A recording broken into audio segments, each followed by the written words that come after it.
Howdy, Dennis Bradford here.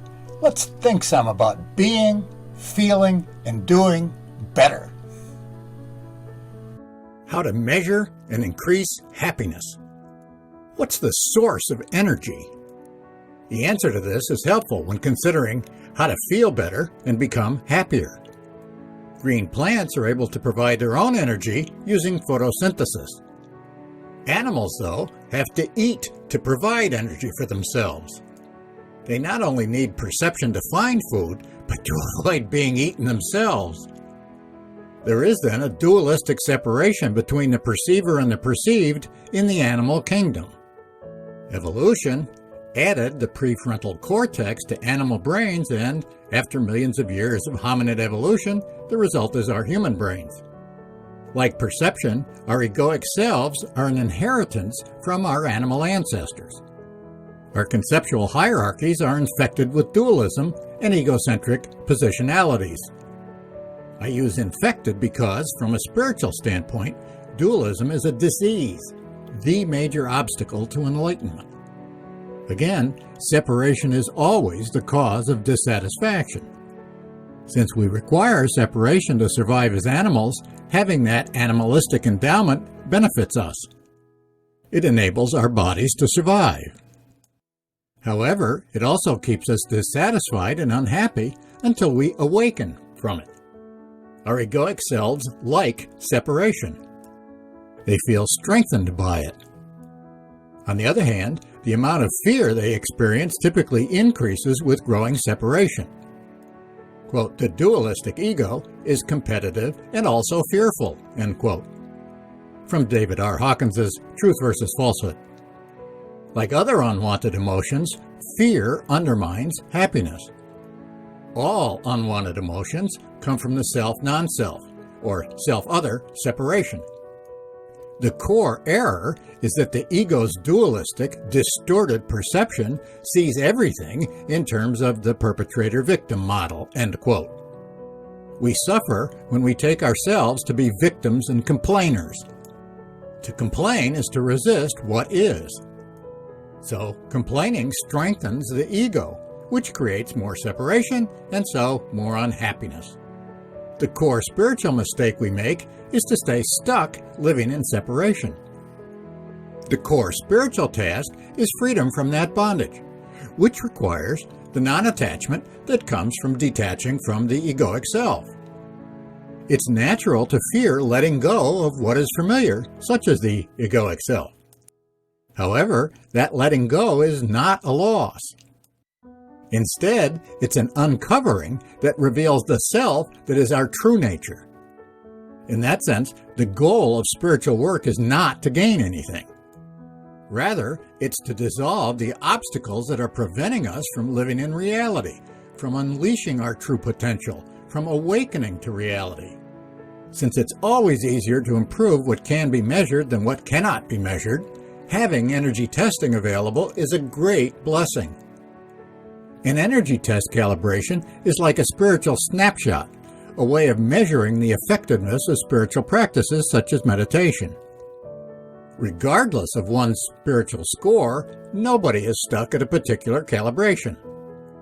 It's not only possible to rise or fall, but it's also possible to rise or fall dramatically.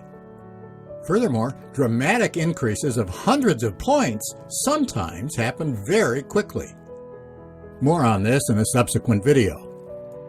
As I've previously explained, you may or may not be able to use energy testing yourself, and even if you're able to use it, at least until your own personal calibration is in the 400s, the results you receive may not be accurate.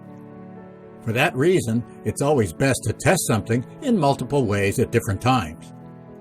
The way out of unhappiness is always to increase one's personal energy testing calibration.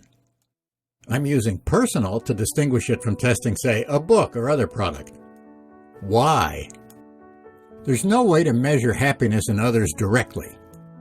However, others can be asked to report on their own levels of happiness. Ask enough questions of enough people, and an important pattern emerges. The higher the personal energy testing calibration, the greater the degree of happiness that's reported. Recall that this is a log energy scale of human consciousness from 1 to 1,000, where 200 indicates empowerment and 600 indicates sagehood. If you were to ask enough people, "Do you think your life is okay?" interpret their affirmative responses as indicating a satisfactory level of happiness, and then correlate their personal energy testing calibrations to the percentage of those responses at major levels of consciousness, Dr. Hawkins, in Truth versus Falsehood, predicts you'll discover correlations very similar to the following. For personal calibrations under 50, 0 self-report as being happy. For calibrations between 50 and 100, 2% are happy. For calibrations between 100 and 200, 15% are happy. For calibrations between 200 and 300, 60% are happy. For calibrations between 300 and 400, 70% are happy. For calibrations between 400 and 500, 79% are happy. For calibrations between 500 and 600, 98% are happy. For sages, those who calibrate at 600 or higher, 100% are happy. So, obviously, if you are not as happy as you'd like to be, become a sage. Notice the huge jump from below 200 to above 200. 4 times as many people who calibrate in the 200s report being happy compared to those in the 100s. The critical difference between scoring below 200 and above 200 is the acceptance of personal responsibility. Not surprisingly, law violators calibrate at 185. The core error is that the ego's dualistic, distorted perception sees everything in terms of the perpetrator-victim model, calibration level 130, end quote.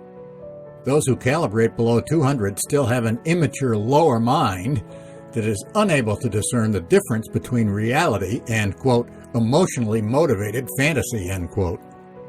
The good news for those of us who were born and live in North America is that the average calibration here is in the lower 400s, between 410 and 421. The good news for those of us who were born and live in the Western Hemisphere is that the average calibration here is 355, which indicates a significant amount of integrity. Of course, there are exceptions, such as Haiti. Unfortunately, for those who were born and live in the Eastern Hemisphere, the average calibration is below 200, at 190. In fact, overall, about 80% of humankind calibrates under 200. Again, though, we all share the same essence, which is divine. We are all God in disguise. So your personal calibration has nothing to do with your moral worth or value. Someone who calibrates at 70 is just as valuable as someone who calibrates at 700. However, a score of 700 indicates sagehood, which indicates living well in addition to perceived happiness. If you failed to get all A's on some school report card, you knew where improvement was possible. If your personal calibration is 599 or lower, you know that significant improvement is possible. Let's consider the various energy levels more in the next video. Let's end emotional distress.